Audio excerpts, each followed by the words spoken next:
మీ business ఏదైనా మీ ఊర్లో promotion చేయాలంటే అది సుమన్ టీవీతోనే సాధ్యం. ఇప్పుడే సంప్రదించండి. ఇట్లా వెళ్తుంటే చాలా మంది జీతాలు చేస్తా ఉంటారు. ఈ ఇష్యూ లేకుండా ఎత్తాడేంటి, ఇదేంటి, అదేంటి అని చాలా మంది హేళన చేస్తారు. మన కొత్తగూడెంలో ప్రకాశం స్టేడియమే పెద్దదని చెప్పారు పెద్దది. కదా. ఎన్ని రౌండ్స్ వేస్తారు సార్? నియర్లీ రోజు నమస్తే, welcome to Suman TV Kothagudem. అతడు పరుగు మొదలు పెడితే హుసేన్ బోల్ట్ లాంటి వారు కూడా అప్రిషియేట్ చేయాల్సిందే. ఆయనకి ఎవరు పోటీ లేరు, పోటీ రారు. పరుగు లంకించుకుంటే అందరూ ముక్కున వేలు వేసుకోవాల్సిందే. యువకులు సైతం ఆశ్చర్యపోయేలా ఉంటుంది ఆయన రన్నింగ్ స్టైల్. ఎక్కడి నుంచి స్టార్ట్ చేసి ఎక్కడ ఆపుతారో ఎవరికీ తెలియదు. యువకులు ఆయనతో పోటీ పడి అలసిపోయిన వాళ్ళు కొందరైతే ఆయన రన్నింగ్కి గులామైన వాళ్ళు మరికొందరు.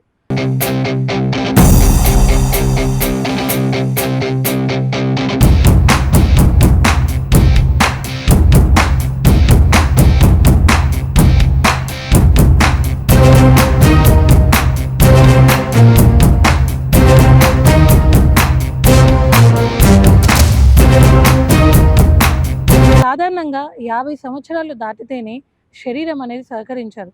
కానీ ఆయన 70కి దగ్గరలో ఉన్నా కూడా ఏ మాత్రము కూడా ఆయన కాన్ఫిడెన్స్ లెవెల్స్ని తీసేయలేదు ఆయన వయసు. ఇంతకీ అతను ఎవరో చెప్పలేదు కదా. ఆయన వయసు 68 సంవత్సరాలు. రన్నింగే ఆయన జీవితం, మెడల్స్ సాధించడమే ఆయన లక్ష్యం. లక్ష్యం అనేది ఉంటే చాలు, జీవితంలో అదే మనల్ని ముందుకు తీసుకెళ్తుంది. దానికి వయసుతో సంబంధం లేదు.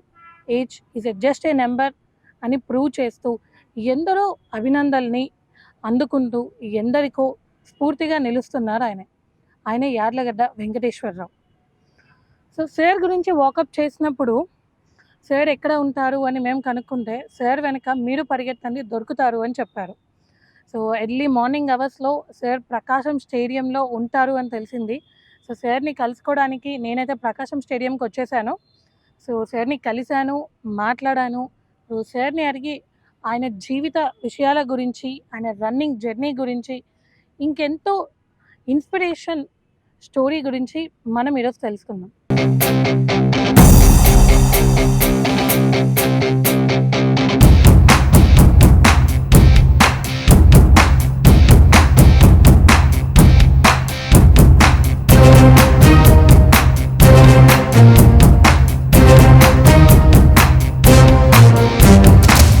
సార్ నమస్తే, ఎలా ఉన్నారు సార్? వెరీ ఫైన్, ఆరోగ్యరీత్యా. సార్ మీ గురించి చాలా విన్నాము, ఇప్పుడు ప్రత్యక్షంగా చూస్తున్నాను. సో ఈ ఏజ్ లో కూడా క్రమం తప్పకుండా గ్రౌండ్ కి వచ్చి ప్రాక్టీస్ చేస్తూ లక్ష్యం వైపు దూసుకెళ్తూ ఉంటున్నారు. సార్ అసలు మీ బాల్యం ఎక్కడ సార్? బాల్యం అంతా కూడా రేపల్లనే జరిగింది. ఎడ్యుకేషన్ కూడా అక్కడే జరిగింది. శ్రీ వెలగపూడి రామకృష్ణ డిగ్రీ కాలేజ్ అని ఉంది. ఎక్కడ సార్? అది నగరం అంటారు. అంబేద్కర్తో పాటు అతను ఐసిఎస్ అప్పుడులోని కేసీపీ లిమిటెడ్, షుగర్ ఫ్యాక్టరీస్ అవన్నీ వాళ్ళయ్యా అనమాట. శ్రీ వెలగపూడి రామకృష్ణ అంబేద్కర్తో దగ్గర 1-2 సంవత్సరాలు తేడాతో ఆయన ఐసిఎస్ చేశాడు, ఈయన ఇటు వెళ్ళారు. ఆ కాలేజీలో చదివి బిఎస్సి డిగ్రీ చేశాను, ఎంఎస్సి మ్యాథమెటిక్స్ చేశాను, ఎంఏ పొలిటికల్ సైన్స్ చేశాను. అలా కొద్దిగా పెండింగ్లో ఉంది. మీ ప్రొఫెషన్ ఏంటి సార్? ప్రొఫెషన్ అయితే దగ్గర 2010-5 వరకు కూడా టీచింగ్ ఎక్కువ. ఏంటి ఫిజిక్స్ మీద నాకు బాగా ఇంట్రెస్ట్, రెండోది మ్యాథమెటిక్స్ మీద ఇంట్రెస్ట్. దాన్ని వేదిక సిస్టంలో చెప్తాను. మ్యాథమెటిక్స్ అంతా కూడా, ఆల్జీబ్రా కూడా వేదిక సిస్టంలో చెప్తాను. నాకు మల్టిప్లికేషన్ అంటే ఏంటి, ప్లస్ అంటే ఏంటి, గుర్తని చెబుతాం మన ఈ మధ్యలో కూడా టీవీ ఛానల్స్లో ఇక్కడ చెప్పారు, ఏషియాలో ఇండియాలో నెంబర్ 99% మ్యాథమెటిక్స్ తెలియని వాళ్ళు ఉన్నారు. అంచనా సర్వే చేసి చెప్పారు. మార్కులు ఈ నేర్చుకోవటం వేరు, కంప్లీట్గా దాన్ని గ్రిప్ చేసిన వాళ్ళు ఇండియాలో చాలా తక్కువ. అంటే గవర్నమెంట్ సెక్టర్ సార్, ప్రైవేట్లో టీచర్గా చేశారా? గవర్నమెంట్ సెక్టర్లో చేశాను, కాంట్రాక్ట్ బేసిస్ మీద చేశాను. 2005లో రిటైర్ అయిపోయారు. 87లో నేను ఇక్కడికి వచ్చాను. మా మిస్సెస్ జాబ్ వచ్చింది టీచర్గాను, అందువల్ల నేను ఇక్కడే మ్యారేజ్ చేసుకున్నాను కాబట్టి ఇక్కడికి వచ్చేసాను. అక్కడ అన్నీ వదిలేశాను. అంతకుముందు పెద్ద సంస్థ ఉండేది ట్యూటోరియల్లో, బాగా మెయింటైన్ చేసేవాడిని. సరే వేరే చోట ఎందుకని ఇక్కడ 87లో ఇక్కడికి వచ్చాను. ప్రోగ్రాలు ఉంటే అక్కడ చేస్తూ ఉంటాయి వెళ్ళి. మరి మీ రన్నింగ్ జర్నీ ఎప్పుడు స్టార్ట్ అయింది సార్? రన్నింగ్ నాకు దగ్గర దగ్గర స్కూల్ డేస్ నుంచే ఉంది. 8th, 9th, 10th municipal high school అంటారు. దగ్గర దగ్గర ఎంత దూరం ఉంటుంది, మన మంగళ సైడ్ వరకు ఉంది. బై వాక్ వెళ్ళి తిరిగి వచ్చేవాడు అప్పట్లోనే. 8th అంటే దగ్గర దగ్గర 70 దగ్గర నుంచి అక్కడే ఉన్నాయి, దాంట్లోనే ఉంది నాకు. మీకు ఎవరైనా ఇన్స్పైర్ చేశారా సార్ రన్నింగే చేయాలి అని? అసలు ఆలోచన ఎలా వచ్చింది? ఇన్స్పైర్ చేయలేదు కానీ దాని మీద కొంచెం ప్రెస్ చేశారు, ఇతను రాకూడదని. అట్లా ఉంది నా మీద, ఎక్కువ పని చేస్తాను. ఇప్పుడు కూడా అట్లా పని చేస్తాను. అంటే మీకు స్వతహాగా వచ్చిన ఆలోచన రన్నింగ్ అని? జీన్స్లో ఉంది. మీ ఫ్యామిలీలో ఎవరైనా ఉన్నారా? మా అమ్మమ్మ ఉంది. మీ అమ్మమ్మ రన్నర్? రన్నర్ కాదు, ఆమె మామూలుగా 67 వీడియో దగ్గర దగ్గర 5 కిలోమీటర్లు మూట కట్టుకుని నడిచి వచ్చేది. బస్సు కార్లు ఇవన్నీ ఏం తెలియదు ఆమెకి. అసలు ఆ రోజులలో లేవు కదా? లేవు, కూలి చేసి బతికేది. అట్లాగే వెళ్ళిపోయేది అనమాట. అట్లాగే నేను అనుకోవటం ఆమె ద్వారా నాకు వచ్చింది అనుకుంటున్నాను. అది అంటే ఆమెను చూసి ఇన్స్పైర్ అయిపోయారు. సో ఆ జీన్స్ అలా వచ్చాయి. ఆ జీన్స్ వచ్చేసాయి. ఇంకా దానికి తిరుగులేదు. మా కుటుంబంలో అదే బాప్తి. ఎప్పుడు సార్, ఏ సంవత్సరంలో స్టార్ట్ చేశారు మీరు రన్నింగ్ చేయడం? రన్నింగ్ చేయటం దగ్గర 70, 8th 1970లో. ఆఫ్టర్ రిటైర్మెంట్ లైఫ్ మొత్తం ఇంకా ఇట్లా లాగేస్తుంది బాడీ, అలవాటు అయిపోయింది కదా. ఇప్పుడు కూడా ఇక నుంచునేది అవుతూ ఉంటుంది, రొటేట్ చేస్తూ ఉంటుంది అన్నమాట.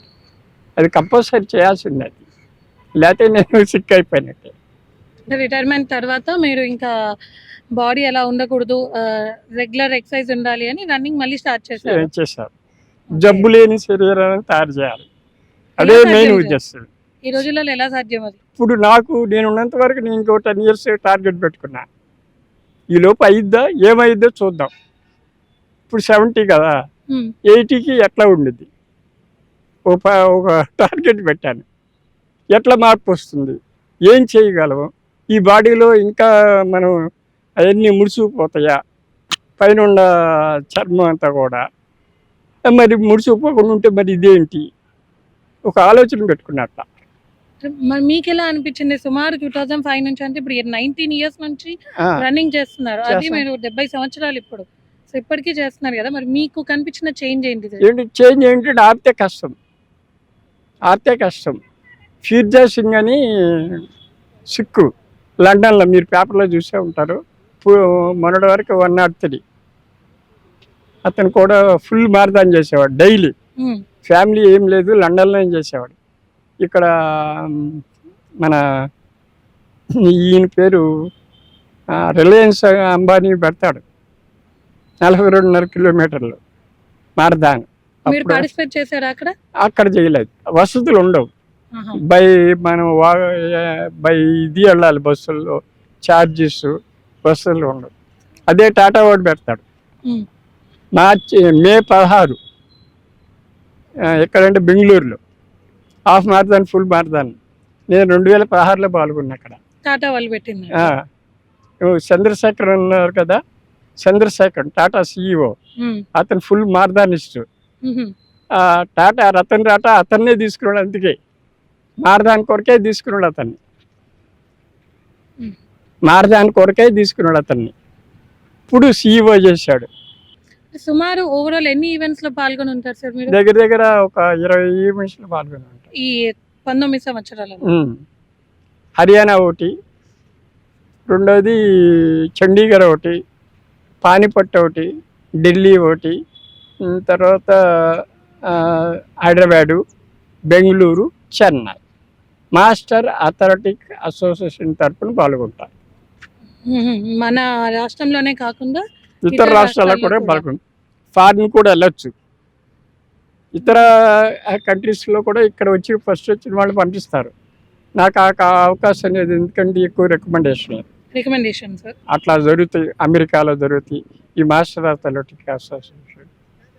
మీరు ఇంకా ఈ మధ్యలో చూస్తే 90 సంవత్సరాలు ఆమె అమెరికా జిమ్నాస్టిక్ చేసింది. జిమ్నాస్టిక్ చూసారా ఎట్లా ఉంది ఆమె? ఎట్లా ఉంది చూసారా, చాలా హెల్దీ అన్నమాట. She very great. 90 years. 90. Gymnastics అంటే ఏంటి తెలుసా? అవును, బాడీ మొత్తం ఇది మామూలు చేయటం.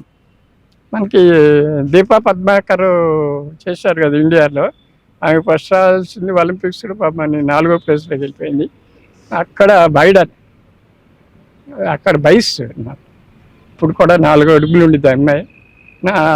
దాంట్లో ఆమె పాల్గొందంటే అమెరికా తరఫున ఆమె మొత్తం. సార్ మొత్తం అంటే ఓవరాల్ గా ఎన్ని ఈవెంట్స్ పాల్గొని ఉంటారు సార్? ఇప్పటికి 20 అని చెప్పారు కదా. సో మీకు వచ్చిన అవార్డ్స్ ఏంటి సార్? అవార్డ్స్ అంటే ఎక్కువగా రన్నింగ్లోనే పాల్గొనేవాడిని. ఎక్కువ రన్నింగ్ నేనే. కొన్ని రాజకీయాల వల్ల కొన్ని రావు, కొన్ని అయితే నాకు దగ్గర 10 మెడల్స్ 20 మెడల్స్ వరకు వచ్చేసాయి. తర్వాత నాకు రిలాక్స్ వచ్చింది. వాళ్ళకి చేయటం ఏంటి, వాళ్ళ సర్టిఫికేట్ చేయటం ఏంటి. మనం ఒక సంస్థ, నేను ఒక మార్థాన్ పెట్టాను ట్రస్ట్, దాని తరఫున మార్థాన్ రన్ చేస్తూ ఉంటాను ఇక్కడ. చేస్తే విజయవాడ ఇక్కడి నుంచి చేశానండి.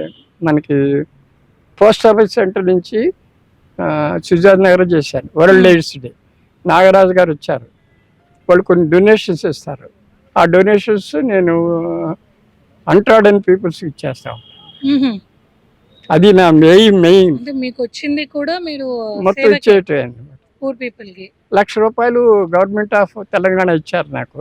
ఇస్తే దాంట్లో 50,000 కోయాస్కి పంచిపెట్టాను పర్ణశాల దగ్గర. ఆ లిస్ట్ ఉంది, ఇంత బుక్ ఉంది, అవన్నీ ఎక్కడ ముసరారు తీసుకురాలి. ఏ రూపంలో? క్యాష్ 100 దగ్గర 400 మంది.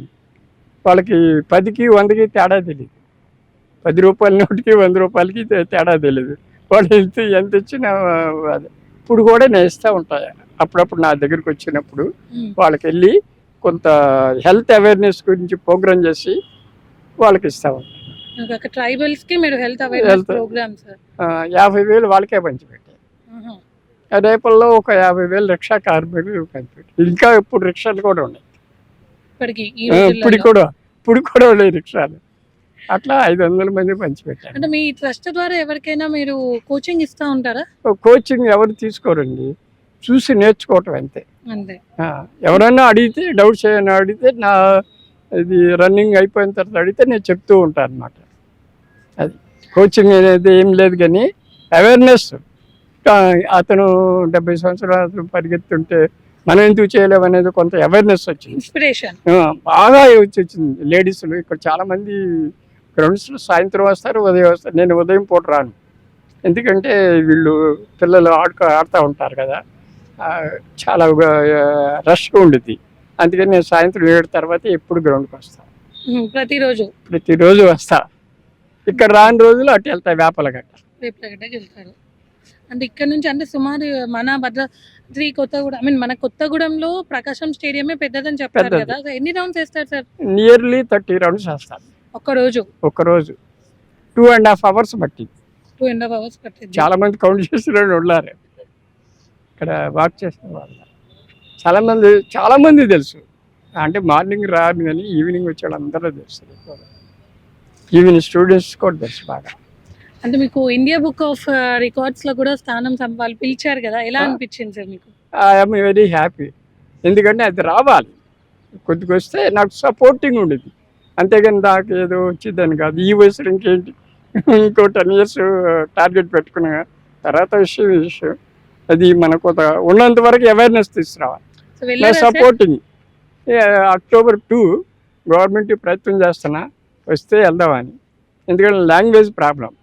ఈ వీడియో చేసినాడు కూడా హిందీ ప్రాబ్లం అని మాట్లాడు. హిందీ మే బోలో అంటున్నాడు. నాకు అర్థం కాలేదు. ఆ పక్కన హోటల్ దగ్గరికి వెళ్ళి అతను అడిగితే అతనే మాట్లాడి సమాధానం చెప్పాడు. చాలా తెలిసిందే మీకు ఇండియా బుక్ ఆఫ్ రికార్డ్స్. నా ఫోన్లో పంపిస్తాడు ఇన్విటేషన్ ఫాలోడ్ స్ట్రిక్ట్లీ అన్నాడు. 5 countries పాల్గొంటున్నాయి.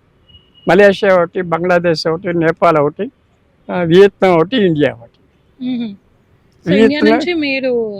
మన తెలుగు రాష్ట్రాల తరపు నాకు వచ్చింది. మరి ఎట్లా ఉండిద్దో ఏంటో. ఈ మినిస్టర్ని అడిగాను, ఒకళ్ళు అందుబాటులో లేరు, ఒకళ్ళు అందుబాటులో ఉన్నారు. అది వస్తే వెళ్తా, లేకపోతే రికార్డ్ అయితే వాళ్ళు పంపించేస్తారు. పంపింగ్ అని మిమ్మల్ని సాదరంగా ఆహ్వానిస్తాను. ఎందుకంటే నాకు కొద్దిగా అవేర్నెస్ కోసం సపోర్ట్ కావాలి ఏదో ఒకటి. ఇట్లా వెళ్తుంటే చాలామంది ఎగతాళి చేస్తూ ఉంటారు. ఈ షూ లేకుండా వెళ్తాడు ఏంటి, ఇదేంటి, అదేంటి అని చాలామంది హేళన చేస్తారు. అయితే తెలిసిన వాళ్ళు ఇలాగ అడుగుతూ ఉంటారు. అడిగితే వాళ్ళకి కంప్లీట్ చెప్తారు అన్నమాట.